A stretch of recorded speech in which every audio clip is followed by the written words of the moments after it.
un certain nombre d'histoires pour vous éclairer sur le parcours du repreneur d'entreprise et des difficultés que peuvent rencontrer les uns et les autres.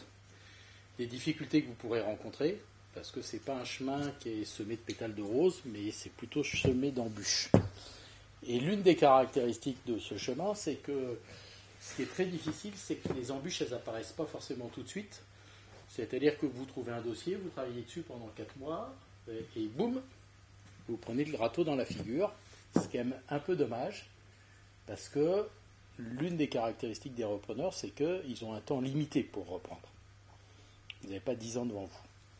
Et donc je vais essayer d'éclairer et de vous amener des éléments de vigilance dans votre parcours pour la suite, et puis de voir quelles sont les mesures à prendre, de mon point de vue, pour... J'ai évité les embûches, pas forcément, mais en tous les cas, y pallier en termes d'efficacité générale pour vous-même. Le premier truc classique dont je vais parler, c'est le faux cédant. Parce que le faux cédant, tout le monde en parle. Et pour vous raconter quelques histoires, nous, il y a quelqu'un qu'on accompagne actuellement, qui est sur un beau dossier, mais on est avec lui depuis 18 mois. Il a été sur un premier dossier que lui avait présenté la CCI de Bourg-en-Bresse.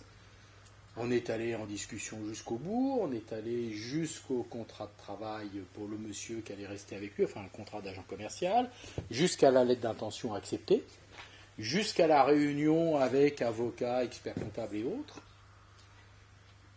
pour à la fin avoir une personne qui avait 62 ans, mais finalement s'arrêter, comme il nous a dit un moment dans la cour, il dit tous mes copains chefs d'entreprise qui ont vendu leur entreprise, ils sont morts. Ou ils s'emmerdent. Voilà. Donc finalement, c'est quelqu'un qui, pendant 4-5 mois, a discuté avec un repreneur. Le repreneur était amoureux de cette entreprise-là. Il avait des compétences pour faire. Il a proposé le bon prix. Mais c'était en fait un faux cédant. Et on s'en aperçoit 4 mois ensuite. Il a été après sur une deuxième affaire, ça a duré de avril 2013 à juillet 2013. Pareil, 62 ans, 3,5 millions de chiffre d'affaires, métallurgie, cédant qui dit il n'y a aucun problème, moi ma famille elle habite dans le Beaujolais, j'en ai marre de venir, je vais vendre. Et puis pour des raisons personnelles, fin juillet, il a arrêté de répondre au téléphone, et puis il a laissé passer 8 jours, il a rappelé, il a dit non, je ne suis pas mûr pour vendre, à l'âge de la retraite. Et peut-être un autre cas de figure qui est encore plus important pour bien comprendre cet aspect du faux cédant, c'est une très grosse affaire, là c'était plus de 50 millions d'euros de chiffre d'affaires, avec un fonds d'investissement. Et on se dit que sur des opérations comme ça, un dirigeant, plus de 50 millions d'euros de chiffre d'affaires, fonds d'investissement et dirigeant qui avait 62 ou 63 ans, 65, je ne sais plus, l'entreprise devait être reprise avec un autre fonds d'investissement en grande partie, un repreneur, personne physique. Donc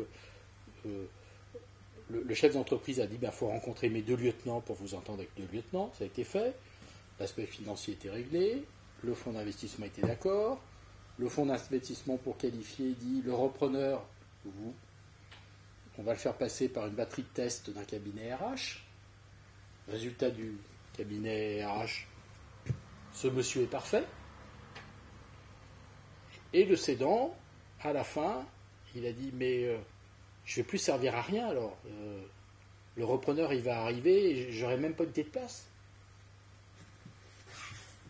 Et ça a capoté. Alors sachez bien que cet aspect du faux cédant, c'est une très très grosse difficulté quand même dans ce parcours de repreneur, que ça existe, que ça soit des entreprises que vous trouviez en approche directe, que ça soit des entreprises sur des bases de données, que ça soit aussi parfois des entreprises qui sont intermédiaires. La personne qui au dernier moment dit la veille du protocole je ne signe plus, Ça existe. Et vous n'avez pas beaucoup de moyens d'y remédier. À mon sens, ce qu'on oublie parfois lorsqu'on rencontre des entreprises, c'est que si on trouve une entreprise qui plaît énormément, on oublie d'être détaché de cette question-là, et on est tellement amoureux de l'entreprise qu'on se dit il faut absolument que j'arrive à proposer le bon prix. Et on oublie une question fondamentale, c'est monsieur, qu'est-ce que vous allez faire après, ou madame. C'est-à-dire qu'un vrai cédant, de façon générale, c'est quand même quelqu'un qui a toujours un projet pour la suite.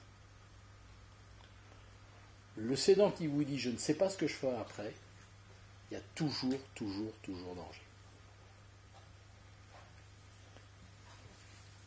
Et plus vous êtes amoureux de l'entreprise, plus on a tendance à oublier cette question-là. Vraiment, il faut la graver dans le dur. Et puis on peut quand même se tromper. Et face à ça, la seule chose pour y remédier, c'est de faire comme les cédants qui consultent plusieurs repreneurs pour avoir la meilleure offre. Vous, c'est de travailler plusieurs dossiers en parallèle. Vous n'avez pas le choix. Les autres cas de semi-faux cédants, c'est tous les contextes familiaux des entreprises. Alors la personne dont je parle, il a eu toutes les galères, j'espère qu'il va signer d'ici quelques mois là actuellement, mais ça a succédé à celui qui était un faux cédant au mois de juillet. Il a retrouvé un magnifique dossier en octobre, métallurgie, 3,5 millions de chiffre d'affaires, 600 000 euros de résultats, magnifique. Il est allé jusqu'à la lettre d'intention, mais là finalement le cédant il a dit je suis désolé, mais je ne peux pas faire autrement, monsieur, au même prix je vais céder à mon neveu. Voilà. On en a un autre il y a 3 ans qui était sur une affaire, je peux donner le nom, c'était il y a Acroplast, on va dire qu'il y a prescription il y a 3 ans. On est quand même allé rencontre de toutes les équipes, rencontre du commercial, accord avec le commercial qui prenait des parts.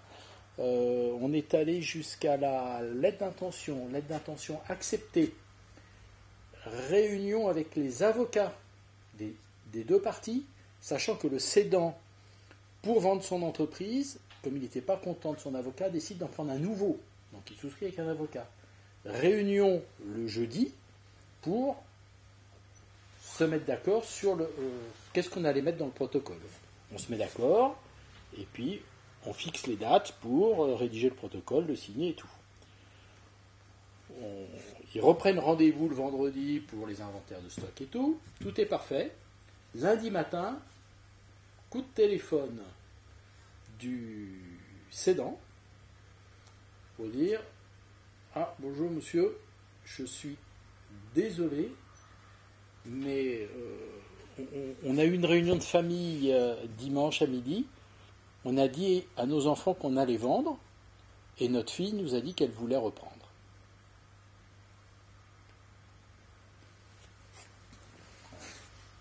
C'est des parents qui n'avaient jamais imaginé que leur fille ait envie de reprendre. Donc soyez aussi très vigilants, et ça très en amont, renseignez-vous sur le contexte familial. Est-ce que vous n'avez pas des enfants qui veulent reprendre l'entreprise? Est-ce que vous n'avez pas des neveux, des nièces? Voilà. Parce que parfois, vous avez et assez souvent, très peu de communication entre les chefs d'entreprise, qui sont en général des caractères assez forts, et leurs enfants. À une époque, il y a une dizaine d'années, j'ai fait un peu d'intermédiation. Une fois, j'ai eu un chef d'entreprise qui voulait me signer un mandat de vente. Son fils avait 25%. Il m'expliquait que de toute façon, son fils vendrait et ferait comme lui. Et un jour, j'ai réussi à avoir une réunion avec le chef d'entreprise et son fils à son bureau. Et je lui dis, monsieur, si le jour de la signature du protocole, David vous dit, papa, au même prix, j'achèterai bien, qu'est-ce que vous ferez? Et le père s'est retourné vers son fils en disant « David, ça t'intéresse ?» Et David, il a dit « Oui, papa. » Et le chef d'entreprise s'est retourné vers moi. Il m'a dit « Monsieur Morel, je suis désolé pour le temps que je vous ai fait perdre. » Mais vous vous rendez compte, ils travaillaient ensemble, il n'avait pas demandé à son fils s'il était intéressé pour reprendre.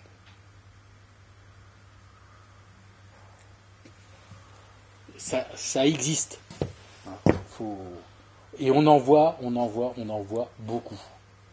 Donc les contextes familiaux, n'oubliez pas de poser la question.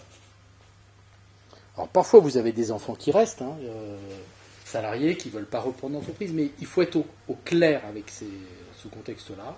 Et il faut, si vous avez un enfant qui travaille dans l'entreprise qui dit je ne veux pas reprendre, il faut l'avoir rencontré en tête à tête. Et lui poser la question et qualifier ça. Et comme la personne elle peut changer d'avis au cours du process, même conseil que précédemment, plusieurs projets en parallèle.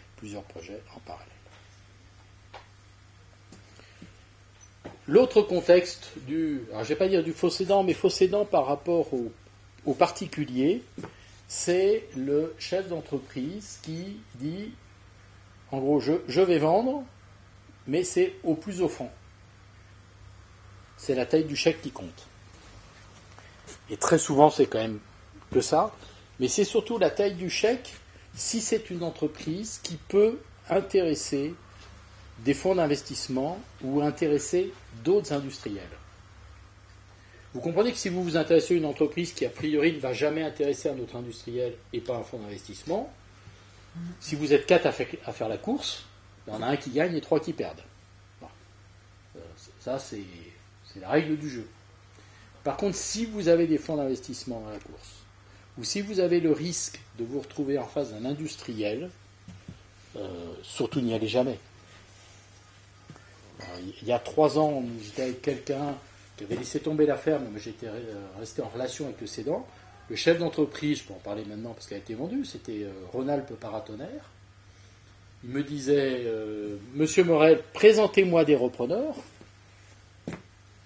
Et en même temps, il m'expliquait qu'il consultait les autres revendeurs de paratonnerres en France pour vendre son entreprise. Et j'ai refusé de lui présenter des repreneurs parce que de toute façon, c'était perdu d'avance. Une autre entreprise qui est intéressée, elle va mettre 50% de plus. Il n'y avait pas d'attachement. Voilà. Donc c'est quand même aussi... parfois vous pouvez être en concurrence quand même avec d'autres entreprises. On connaît les cas. Mais il faut être vraiment sur en se disant que l'entreprise ne mettra pas plus cher que vous. C'est-à-dire qu'elle n'y verra pas un enjeu stratégique de racheter une autre entreprise. Mais si il y a un véritable enjeu pour une entreprise d'en acquérir une autre, vous n'arriverez jamais au bout. Et puis quand vous concourez, parce qu'on a un certain nombre de personnes qui concourent sur des reprises avec des fonds d'investissement, là il faut être très clair, si vous avez 3 fonds d'investissement dans la course, ça sera la taille du chèque qui va gagner. Donc s'il y a 3 fonds avec 3 dirigeants, vous avez une chance sur 3. Même si vous adorez l'entreprise. On a eu le cas de quelqu'un qui, en début d'année dernière, a été pendant 3 ou 4 mois avec l'entreprise. Il passait très très bien au niveau du chef d'entreprise et des équipes, avec un fonds d'investissement.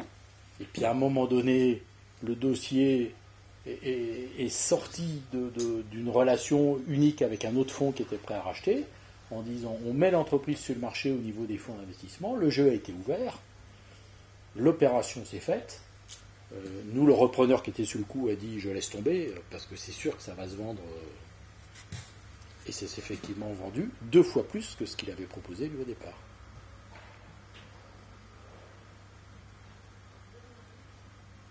Et la lucidité qu'il a eue à ce moment-là, c'est d'arrêter de poursuivre sur ce dossier-là, en se disant de toute façon je ne paierai pas le double, donc je laisse tomber et je m'active pour trouver autre chose. Ça c'est quand même des éléments extrêmement importants.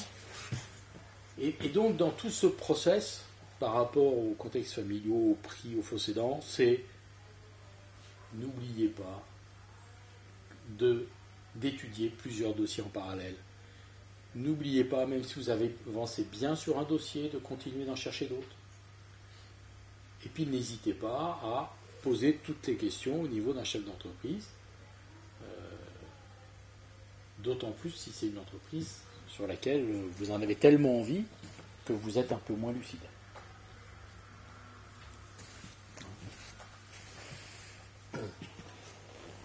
Un autre élément dont je voudrais parler et qui est une grande difficulté, et j'irai encore plus ces 4-5 dernières années quand on reprend des entreprises, c'est le côté très aléatoire et fluctuant du business des entreprises.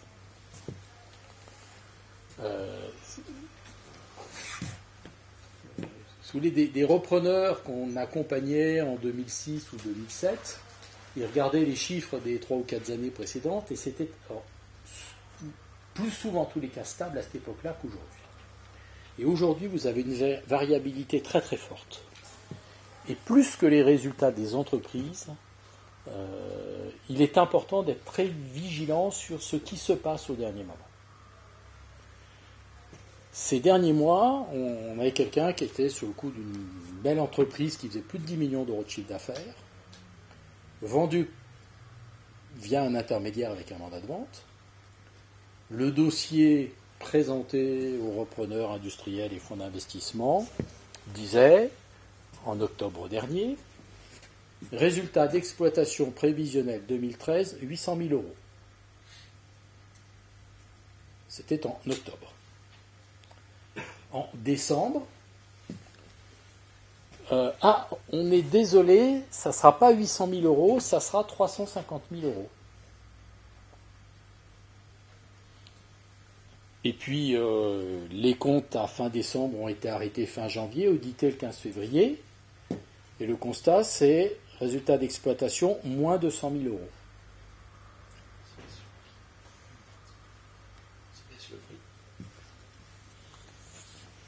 Ça, alors, ces variations-là, ça a des impacts. Ça peut avoir un impact sur le prix. Ça peut avoir un impact aussi de se dire est-ce que l'entreprise est intéressante ou pas. Quelle est la fiabilité pour demain? Quelle est la qualité du carnet de commandes pour la suite? D'accord. Je pense que c'est quelque chose sur lequel on ne demandait pas en 2007. Monsieur, je vous fais le chèque là, le 15 mai. Je veux votre chiffre d'affaires à fin avril sur les 4 mois. Je veux votre grand livre à ce moment-là. Si vous voulez, je crois que l'une des difficultés majeures quand on arrive à post-reprise, c'est de se retrouver avec une entreprise qui a son business qui s'est cassé la gueule en partie. On le dire vulgaire. C'est pire que tout. Il y a eu des ventes faites avec des mauvaises marges, il y a eu de mauvaises dépenses, mauvais investissements, un client qui se lève. On se relève de tout. Mais si vous êtes en train de perdre des clients à un moment donné, c'est assez catastrophique. Et donc, quand vous vous intéressez à une entreprise, je veux dire, si vous étiez aujourd'hui, ne vous arrêtez pas à quel est le business 2013. C'est quel est le business de janvier, de février, de mars, d'avril, et votre carnet de commandes, monsieur.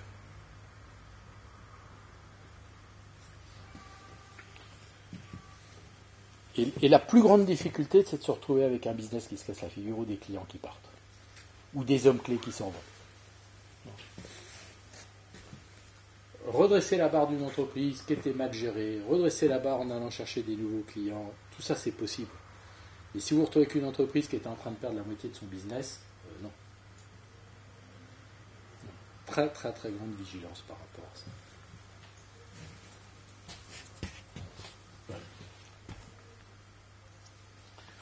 Alors, bien sûr que quand on a des pertes de business, suivant ce que ça peut être, si on avait eu le cas sur une entreprise dans le centre de Lyon, là, il y a 2 ans, avec une femme qu'on accompagnait, qui depuis s'est associée dans un groupe. mais c'est une entreprise qui avait, on va dire, 3-4 clients, et puis vous avez le premier client qui dit je ne renouvelle pas mon contrat. Ça ne mettait pas forcément en péril l'entreprise, mais ça amenait à vouloir rediscuter le prix de l'entreprise. Donc, suivant le type de clientèle, c'est à voir. Mais parfois, vous avez des variations de business importantes. Vous avez une entreprise dans le nord-ouest de Lyon, en génie climatique, que je connais, où quand le repreneur est arrivé, le jour de la reprise, il a rencontré donc le numéro 2 de l'entreprise, et le numéro 2 de l'entreprise lui a dit bonjour monsieur, sachez que moi aussi je voulais reprendre l'entreprise, mais comme le vendeur ne l'a pas vendu à moi, je vais partir, et sachez qu'il y a des salariés qui partiront avec moi et des clients aussi. Aujourd'hui, l'entreprise est en redressement judiciaire. Ça existe aussi. Donc les éléments vraiment de vigilance, c'est-à-dire qu'il vaut mieux, dans des contextes comme ça, se dire si vous avez un second homme clé identifié, n'y allez pas, plutôt que vous casser la figure. Parfois dans des entreprises, ça nous est arrivé quand même de dire d'y aller, avec des seconds qu'on n'avait pas le droit de voir. Mais c'est une entreprise qui en fait avait un râteau dessous, je dirais. Un responsable commercial, un responsable de la maintenance, un responsable des installations. Vous n'aviez pas un seul homme qui pilotait tout. Et puis le responsable commercial, il y avait aussi 2 autres commerciaux. Donc s'il y avait eu sur les 2 ou 3 dans l'organigramme indépendant, c'était pas grave.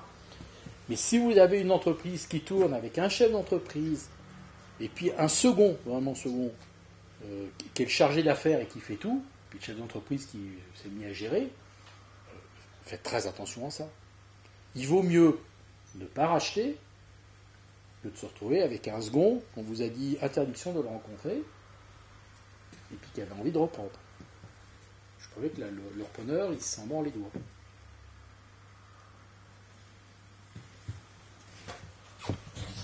Voilà. Un autre élément sur lequel aussi il faut être je trouve bien vigilant et je respecte mon timing. Qui me semble important et qu'on oublie parfois, et qui est un élément de difficulté dans la relation avec un cédant, c'est une entreprise qui tourne avec un chef d'entreprise qui a un rôle pour l'entreprise particulier et donc un modèle économique pour l'entreprise que vous ne saurez pas reproduire. Pour vous donner l'exemple d'une entreprise que je voyais il y a quelques mois, celle en métallurgie de 3,5 millions de chiffre d'affaires. Le chef d'entreprise faisait facilement 600 000 euros de bénéfices par an, après un très gros salaire. Mais comment il faisait ça ? Il achetait même pas une serpillière pour laver par terre. Il avait des ouvriers, mais pas de chef d'atelier. Il n'avait pas de commercial, il n'avait pas de bureau d'études. C'était lui qui faisait tout. Donc quand vous avez un chef d'entreprise qui arrive à travailler 80 heures par semaine et à remplir tous les rôles, c'est sûr, et puis qui dépense l'entreprise qui faisait 4 millions d'euros de chiffre d'affaires, il n'avait même pas de bureau. Il n'avait même pas de table de réunion. Donc ça limite les dépenses. Et si vous vous dites après, moi, non, je ne vais pas vivre comme ça. Je vais embaucher un chef d'atelier. Et je vais embaucher un homme au bureau d'études, puis je vais gérer et faire le commercial. Et puis je vais quand même un peu investir.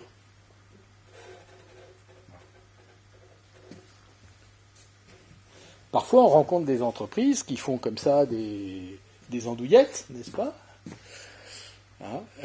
Et où le chef d'entreprise, il vient le dimanche soir mettre à cuire, le matin il met dans le boyau, l'après-midi il livre, il recommence ce soir. Pas de bureau, très gros résultat, très gros salaire, et vous dites si je reprends l'entreprise, je ne vais pas faire ça. C'est pas ça que je veux comme entreprise. Donc je la transforme. Et si je la transforme, est-ce que je fais le même résultat? Et si je la rends l'entreprise plus solide mais un résultat plus faible, est-ce que je peux la payer le prix que lui il en attend? Et vous avez comme ça des entreprises. Alors quand c'est des entreprises qui font 800 000 euros de chiffre d'affaires, vous pouvez, des chefs d'entreprise qui se comportent comme des artisans, ça ne surprend pas. Mais quand vous en trouvez qui font 4 millions d'euros de chiffre d'affaires et avec des chefs d'entreprise qui travaillent comme des artisans, ça surprend. Et si on ne s'en est pas rendu compte qu'on les paye imaginer, on ne s'est pas aperçu que son business plan demain, ce n'est pas le business plan du patron d'avant. Et donc le prix qu'on peut proposer n'est pas le même. Voilà. Vous avez des entreprises à 2 ou 3 millions d'euros de chiffre d'affaires qui sont très bien structurées et d'autres qui fonctionnent comme des TPE. Et tant que vous n'avez pas gratté pour aller voir, voilà. Donc, soyez vigilants en rencontrant les entreprises pour en apprendre le plus possible, prendre votre temps par rapport à ça. Parce que des difficultés, il y en a. Alors après, on rebondit, les gens ils s'en sortent. Mais vous perdez 4 mois, plus 4 mois, plus 4 mois, puis voilà. Autant essayer de s'en sortir le plus vite possible. Après, je voudrais quand même parler de 2 ou 3, avant de passer la parole à Anne, 2 ou 3 difficultés quand même post-reprise pour que vous ayez bien ça quand même en tête. La première des difficultés, c'est celle dont j'ai parlé tout à l'heure, c'est l'aspect du chiffre d'affaires. Celui qui reprend une entreprise, qui a du chiffre d'affaires après avoir repris, quelles que soient les difficultés qu'il rencontre, il s'en sort toujours. C'est vraiment la priorité du moment, c'est le business.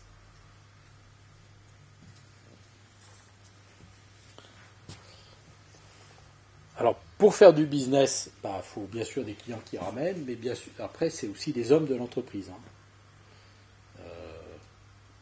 C'est quand même bien important d'avoir l'adhésion des salariés de l'entreprise après coup, et que ça soit votre équipe. Et s'il y a des hommes clés, donc de les avoir vus avant.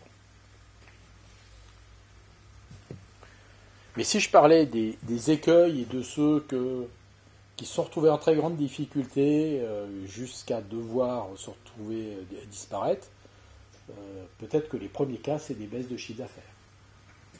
Et pas forcément liées à la personne. Des gens qui ont repris dans le textile il y a 7-8 ans, ils ont eu des baisses de chiffre d'affaires de 60%. Donc on ne s'en remet pas à tous les coups. Par contre, un des éléments, et par rapport à ça, peut-être le seul élément de vigilance, c'est la dimension commerciale du repreneur. L'autre élément qui est entièrement dans les mains du repreneur, sur la suite, et qui est un des éléments sur lequel moi je vois des gens après en grande difficulté, c'est des gens qui ont du mal à défendre leur marge.